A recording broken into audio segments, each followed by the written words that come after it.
अखिलेश यादव के पीछे चलेंगे? नहीं मेरे भाई, हम अखिलेश यादव के पीछे नहीं चलेंगे मेरे भाई। वजह है उसकी क्यों नहीं चलेंगे। कुरान के अंदर अल्लाह कहता है इताअत करो अल्लाह की, अल्लाह के रसूल की और अपने अमीर की, तो तुम में से हो। अगर अल्लाह ताला ये कहकर छोड़ देते कि इताअत करो अल्लाह की, अल्लाह के रसूल की और अपने अमीर की, तो कोई बात नहीं थी। अल्लाह ने कहा कि इताअत करो अल्लाह की, अल्लाह के रसूल की और अपने अमीर की, तो तुम में से हो। मिनकुम, जो तुम में से हो। बात खत्म, फिनिश, यहीं पर खत्म बात यही खत्म है। इसके आगे कोई बहस नहीं। हमारे अंदर, हमारे बीच में से न अखिलेश यादव है, हमारे बीच में से न मायावती है, हमारे बीच में से न राहुल गांधी है। अगर हमारे बीच में से कोई है तो यही मेरा कायद नकीब मिल्लत बैरिस्टर असदुद्दीन ओवैसी है, जिसने हमें यह बताया कि जब जब जुल्म हो अपनी आवाज उठाओ, लब खोलो, एक हो जाओ। हिंदुस्तान का संविधान जितना तमाम हिंदुस्तानियों का है, उतना ही 25 करोड़ मुसलमानों का भी, उतना ही 25 करोड़ मुसलमानों का भी है। मेरे नौजवानों, हम क्यों ऐसा से कमतरी का शिकार है? हम क्यों ऐसा से कमतरी का शिकार हैं? हम वो कौम है जो दुनिया के अंदर राज करने के लिए भेजी गई थी। हम वो कौम है, यकीनन डॉक्टर साहब की बात सही है, हम वो कौम है जिसने यहाँ पर दुनिया के अंदर जो अदल और इंसाफ कायम करने के लिए भेजी गई थी। लेकिन इंसाफ के लिए आपके पास ताकत होना जरूरी है। दुनिया के अंदर याद रखिएगा मेरी बात, मैं आपका भाई हूं, आपका बेटा हूं, आपका बच्चा हूं, लेकिन मेरी बात को याद रखिएगा, दुनिया के अंदर किसी मजलूम की कोई आह नहीं सुनी जाती। दुनिया के अंदर किसी मजलूम की कोई आह नहीं सुनी जाती जब तक आपके अंदर ये ताकत ना हो कि आप सामने वाले का कुछ बिगाड़ देंगे। आपको कोई तवज्जो देने वाला नहीं है, आपको कोई तवज्जो देने वाला नहीं है। हिंदुस्तान तमाम सेकुलर पार्टियों को नाम लिया, सेकुलर पार्टियों को ये बताइए या तो हमें सियासत में हिस्सेदारी दो, वरना आप घर बैठेंगे अखिलेश यादव और उत्तर प्रदेश में सरकार नहीं बनाएंगे। जो हमसे कहते हैं कि उत्तर बीजेपी समाजवादी पार्टी को वोट दे दो, बीजेपी आ जाएगी, बीजेपी आ जाएगी। अरे आ तो गई बीजेपी, अब कहां आएगी बीजेपी? 2014 से है तो सही बीजेपी, 2017 में बीजेपी आई, 2019 में बीजेपी आई, और हमारे दिलों से एक खौफ निकल चुका है, हमारे दिलों से ये खौफ निकल चुका है। हमने अपने सीन और सरों पर गोलियां खाई है 2 साल पहले इसी हापुड़ रोड पर। अभी इससे ज्यादा क्या होगा मेरे दोस्त, इससे ज्यादा क्या होगा? अब जरूरत यह है कि अपनी सियासत के अंदर अपनी शिनाख्त को मजबूत करने का वक्त है। यकीनन सियासत उत्तर हिंदुस्तान की सियासत में हर तमाम छोटे बड़े मसले का हल सियासी ताकत है मेरे नौजवानों। जब तक आपके अंदर सियासी ताकत नहीं होगी, आप इसी तरह से दबले कुचे रहोगे, आप इसी तरह से पिछड़े रहोगे, हमें तमाम तरह से नजरअंदाज किया जाता रहेगा। तो मेरे भाई, जरूरत यह है कि अब आपको वो कौम बनना है जो अल्लाह ने दुनिया के अंदर भेजी थी।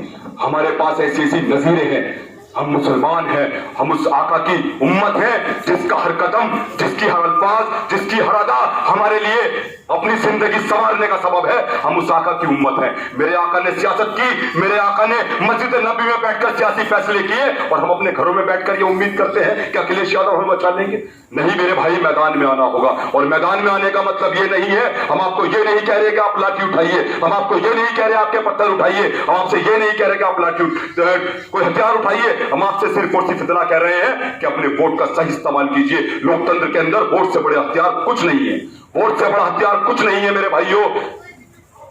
वोट की ताकत क्या होती है समझिए मेरी बात। बहुत सारी बातें हमें बहुत सारी तरीके से बहकाया जाता है। जो तमाम पार्टियों के लोग हमारे बीच में आकर बहुत तरह से हमें बहकाते हैं कि भाई आप 20 हो, वो 80 है, आप 16 हो, वो 84 है, अकेले क्या कर लोगे, वहां पर इतने हैं। तो मेरे भाई, मैं उन लोगों से कहना चाहता हूं कि जंग तादाद से नहीं, हौसलों से लड़ी जाती है। जंग हौसलों से लड़ी जाती है। अगर तादाद मायने रखती तो 313 मुसलमान अपने घर बैठ जाते, जंग बदर फतह नहीं होता मेरे दोस्तों। तादाद कोई मायने नहीं रखती, हौसला मायने रखता है जंग के अंदर। जंग में अफराद नहीं लड़ता, हौसला लड़ता है। और जो ये कहते हैं कि हमारी तादाद कम है, जो ये कहते हैं कि हमारी तादाद कम है, तो समझने की बात है। अभी डॉक्टर साहब की बात मुझे फिर याद आ रही है। 1% राजभाग गठबंधन में, 1.5% जाट गठबंधन में, 7% यादव गठबंधन में। टोटल मार के बताओ कितना हुआ? 1, 1.5, 7 कितना हुआ? 9.5% वहां मुत्तहिद है। अरे मेरे नौजवानों, तुम 20% हो, तुम कुर्सी हिला भी सकते हो, कुर्सी पर बैठ भी सकते हो। जरूरत इस बात की है कि तुम एक प्लेटफॉर्म पर मुत्तहिद हो, वो अपनी पार्टी का परचम लेकर चलो। हमें तादाद से नहीं घबराना। और तादाद, जो ये कहते हैं तादाद, हमारी सियासी सोच को मार दिया गया, हमारी सियासी हमलावरी को मार दिया गया। जब काशीराम ने मिशन चलाया, जो जितने लोग आप यहाँ मौजूद हैं अल्हम्दुलिल्लाह, उतने भी लोग काशीराम के पास नहीं थे, उतने भी लोग काशीराम के पास नहीं थे। लेकिन काशीराम ने मिशन चलाया, उन्होंने अपनी कौम को मुत्तहिद किया। उनकी कौम ये नहीं देखती कि उम्मीदवार कौन है, वो ये नहीं देखती कि उम्मीदवार हाजी याकूब है या उम्मीदवार कोई संतोष है। उन्हें दिखता है अपनी पार्टी का निशान, उन्हें दिखता है अपनी पार्टी का निशान। उनकी कौम मुत्तहिद हुई, यही वजह है। हमारे भी शहर के लोग, कोई 5 करोड़, कोई 10 करोड़, कोई 15 करोड़, कोई 20 करोड़, जैसे चर्चा चली कि 2019 का टिकट 25 करोड़ में बिका बहुजन समाज पार्टी का। तो मेरे भाई, वो पैसे किस बात के हैं? वो पैसे करोड़ों रुपया किस बात का है? सिर्फ और सिर्फ इस बात का, मायावती ये कहती है कि मेरठ के अंदर 1.25 लाख मुसलमान है, 10 बजे उनका वोट डल जाएगा, अपने लोगों को आप समझा लेना। इसी बात की जरूरत है। मैं समझा रहा हूं आपको। यकीनन मेरी उम्र कम है, मेरा तजुर्बा कम है, ना मेरे पास कोई ऐसे वसाइल हैं, लेकिन मैंने अपने बुजुर्गों के कदमों में बैठकर जो सीखा है, जो डॉक्टर साहब जैसे लोगों के पास बैठकर सीखा है, अपने वो तजुर्बे बता रहा हूं। समझने की जरूरत है। जो कहते हैं कि तादाद कम है, नहीं मेरे भाई, तादाद कम नहीं है, हमारी सियासी सोच को मार दिया गया है, हमारी सियासी अमलावरी को मार दिया गया है। जब 5 करोड़ का टिकट, 10 करोड़ का टिकट सिर्फ इस नाम पर बिक सकता है कि हमारी कौम मुत्तहिद है, हमारे साथ हमारा वोट है, आपको सिर्फ और सिर्फ अपना वोट डलवाना है, तो मेरे भाई समझने की जरूरत यह है, यही बहुजन समाज पार्टी, यही मायावती जिन्होंने नारा दिया उत्तर प्रदेश के अंदर कि तिलक तराजू और तलवार जूते मारो इनके 4। मेरे शायद नौजवान साथी ना जानते हो, लेकिन जो मेरे बुजुर्ग यहां बैठे हैं वो यकीनन इस नारे से वाकिफ होंगे। मायावती ने एक नारा दिया कि तिलक तराजू और तलवार जूते मारो इनके 4। समझाता हूं वो नारा क्या था। तिलक पंडित, तराजू बनिया, तलवार ठाकुर, यानी कि हिंदुओं के अंदर जो अपर कास्ट है उनको जूते मारने की बात की गई, क्योंकि यही वो लोग थे जिन्होंने दलितों पर हमेशा जुल्म किया। तो मायावती ने उत्तर प्रदेश के अंदर नारा दिया कि तिलक तराजू और तलवार जूते मारे इनको 4। और उत्तर प्रदेश की सियासत के अंदर एक बहुत बड़ा हंगामा हुआ। ये कहा गया कि उत्तर प्रदेश की सियासत के अंदर इस अपर कास्ट का इतना बड़ा अपमान, इतनी बड़ी बेइज्जती मायावती कैसे कर सकती है। लेकिन मायावती की कौम उनके पीछे थी। जब मायावती का वक्त बदला, मायावती जब ताकत में आई, तो यही तिलक तराजू और तलवार, यही बनिया ठाकुर ब्राह्मण मायावती के कदमों में बैठकर टिकट की भीख मांग रहे थे। मेरे दोस्तों, आपको उस ताकत में आने की जरूरत है। ये सब आपके पीछे आएंगे, ये सब आपके पीछे आएंगे मेरे दोस्तों। किसी से तादाद से घबराने की जरूरत नहीं है। हमने उत्तर प्रदेश के अंदर अब वक्त ये है हम यादव का भी हाथ पकड़ेंगे और कहेंगे कि भाई आओ मुझे इत्तेहादुल मुस्लिमीन को वोट दो। क्यों? क्योंकि हमने 4 बार तुम्हारा मुख्यमंत्री बनाया है। हम अब दलित का भी हाथ पकड़ेंगे। क्यों आओ मुझे इत्तेहादुल मुस्लिमीन को वोट दो? क्योंकि हमने 4 बार तुम्हारा मुख्यमंत्री बनाया है। और तुमसे उत्तर प्रदेश नहीं संभला, तुमसे हमारी उम्मीदों पर आप लोग खड़ा नहीं उतर पाए। अब जरूरत हमारी है, अब मौका हमें दीजिए। क्योंकि इस्लाम के अंदर, अगर दुनिया के अंदर हजरत अली और हजरत उमर फारूक के अगर कोई नजीर है, अगर हुकूमत करने का तरीका अगर कोई जानता है, तो यही मेरी कौम जानती है। आपकी जरूरत नहीं है, अब आप हमारे पीछे आइए मेरे दोस्तों। जरूरत यह है, हजरत अली और हजरत उमर फारूक के तरीके को अगर कोई जानता है तो हम लोग जानते हैं। ये नहीं जानते मेरे दोस्तों, ये अगर इंसाफ नहीं कर सकते, ये ईमानदार नहीं है आपके लिए। ये बात समझने की जरूरत है। अब आप ये तय कर लीजिए, आप अपने एक प्लेटफॉर्म पर मुत्तहिद रहिए। हालांकि एक प्लेटफॉर्म पर मुत्तहिद रहने की भी के बारे में 2 राय है, लेकिन मेरी इसमें उसके बारे में कुछ और राय है कि हमसे कहा जाता है कि उत्तर प्रदेश हिंदुस्तान का मुसलमान एक प्लेटफॉर्म पर नहीं है। नहीं, मैं कहता हूं कि मुसलमान एक प्लेटफॉर्म पर है। यकीनन मुसलमान ने जब जिसको वोट दिया एक प्लेटफॉर्म पर आके दिया, लेकिन गलती यह है कि गलत प्लेटफॉर्म पर है। गलती यह है कि गलत प्लेटफॉर्म पे है। अगर हमें दिल्ली जाना है और ट्रेन 4 नंबर पर आनी है और हम इकट्ठे होकर 2 नंबर पर खड़े हो जाएं, क्या चढ़ जाएंगे ट्रेन में मेरे भाई? नौजवान बताओ, चढ़ जाएंगे?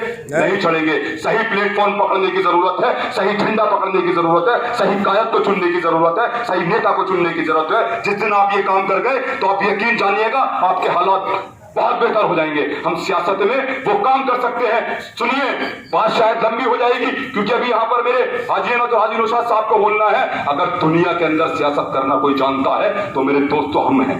हम मुसलमान हैं जो सियासत करना जानते हैं। मेरे आका ने सियासत की,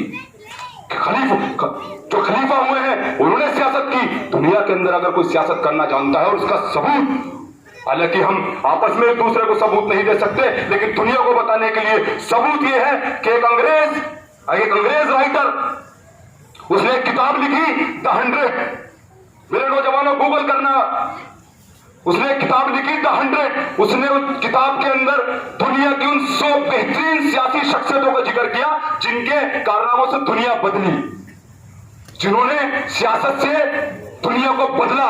उन 100 शख्सियतों का जिक्र किया और मुझे फक्र है अल्हम्दुलिल्लाह एक गोरा अपनी किताब में जब 100 बेहतरीन सियासी शख्सियतों का जिक्र करता है उसके अंदर मेरे आका नबी करीम हुजूर सल्लल्लाहु अलैहि वसल्लम का नंबर पहला है मेरे दोस्तों। उस किताब के अंदर करिएगा गूगल का 100 नाम की किताब है, मेरे आका का नंबर उसमें पहला है। तो समझने की बात यह है जिसे हम नहीं पूरी दुनिया ये मानती है कि बेहतरीन सियासी शख्सियत मेरे आका थे, हम उस आका की उम्मत होकर हम सियासत से कैसे बेदार नहीं हैं, हम कैसे सियासत में पीछे हैं। मेरे दोस्त ये भी एक साजिश है, हमें सियासत से बिल्कुल बेदखल कर दिया गया। हमें सिर्फ ये बताया गया कि अपना कारोबार करो, मस्जिद में जाकर नमाज पढ़ो, अल्लाह करो, तुम्हारे सारे काम हो जाएंगे। यकीनन कारोबार करना जरूरी है, यकीनन मस्जिद में नमाज पढ़ना जरूरी है, यकीनन रोजा रखने जरूरी है, यकीनन इस्लाम के सारे काम करने जरूरी है, लेकिन ये बात समझनी पड़ेगी कि अपना हिस्सा लेने के लिए पहले तलवारों की जंग हुआ करती थी, अब तलवारों की नहीं वोटों की जंग है मेरे दोस्तों। और इस वोट को अपना हथियार बना लो और बैरिस्टर असद यूनिवर्सिटी को ये बताइए,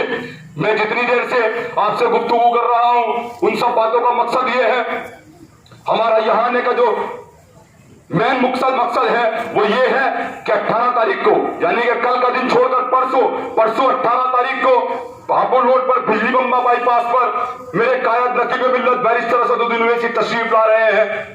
हम आप लोगों को दावत देने आए हैं, हम लोग आप लोगों से कहने आए हैं कि आइए हमारे कायद को सुनिए, हमारे कायद के विचारों को सुनिए और सुनने के साथ साथ ये बताइए कि बैरिस्टर साहब जब आप हिंदुस्तान के मुसलमानों की आवाज उठाते हैं तो चाहे आप हैदराबाद में हो, चाहे आप बंगाल में हो, यहाँ पर दिल हमारा भी धड़कता है। हम इसलिए आपके सामने यहाँ मौजूद हैं, अपनी मौजूदगी मर्दर्ज कराइए। बैरिस्टर साहब को ये बताइए कि आप जिस तरह से मुसलमानों की, दलितों की और आदिवासियों की और पिछड़ों की आवाज उठाते हैं, आप इस लड़ाई में अकेले नहीं है, हम आपके साथ हैं। ये आपकी मौजूदगी, ये आपकी तादाद तय करेगी बिजली बम्बा बाईपास पर मेरे नौजवान, ये आपकी तादाद तय करेगी कि हिंदुस्तान की सियासत में आप कितना दखल चाहते हैं।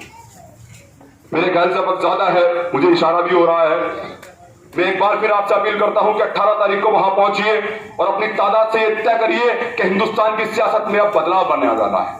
हिंदुस्तान की सियासत अब करवट लेने वाली है, हम मुसलमान किसी का गुलाम बनकर रहेगा। अब हम दरी बिछाने का काम नहीं करेंगे, हम दरी अगर बिछाएंगे तो अपने लिए बिछाएंगे, उस पर बैठेंगे नहीं खुद। अगर अपने कांधे पर लेकर चलना होगा तो अपने भाई को लेकर चलेंगे, अपने कलमा को भाई को लेकर चलेंगे, हम किसी को अपने कांधों पर उठाने का काम अपने ही करेंगे। मेरे नौजवानों, मैं शेर के साथ अपनी बात खत्म कर रहा हूं कि मुसलसल कुछ ना कुछ खोते रहेंगे। समझिएगा मेरे दोस्तों, मेरे नौजवान खड़े हैं क्योंकि ये लड़ाई तुम्हारे मुस्तकबिल की है। हम अपनी जिंदगी आधी जी चुके हैं, मेरे बुजुर्ग जी चुके हैं, अब लड़ाई तुम्हारे मुस्तकबिल की है मेरे नौजवान जो यहाँ बैठे हैं। कि मुसलसल कुछ ना कुछ खोते रहेंगे, मुसलसल कुछ ना कुछ खोते रहेंगे जब तक हम मुंतशिर होते रहेंगे। और मिटा दो जुल्म हर जालिम का, वरना ये कांधे लाशीद होते रहेंगे।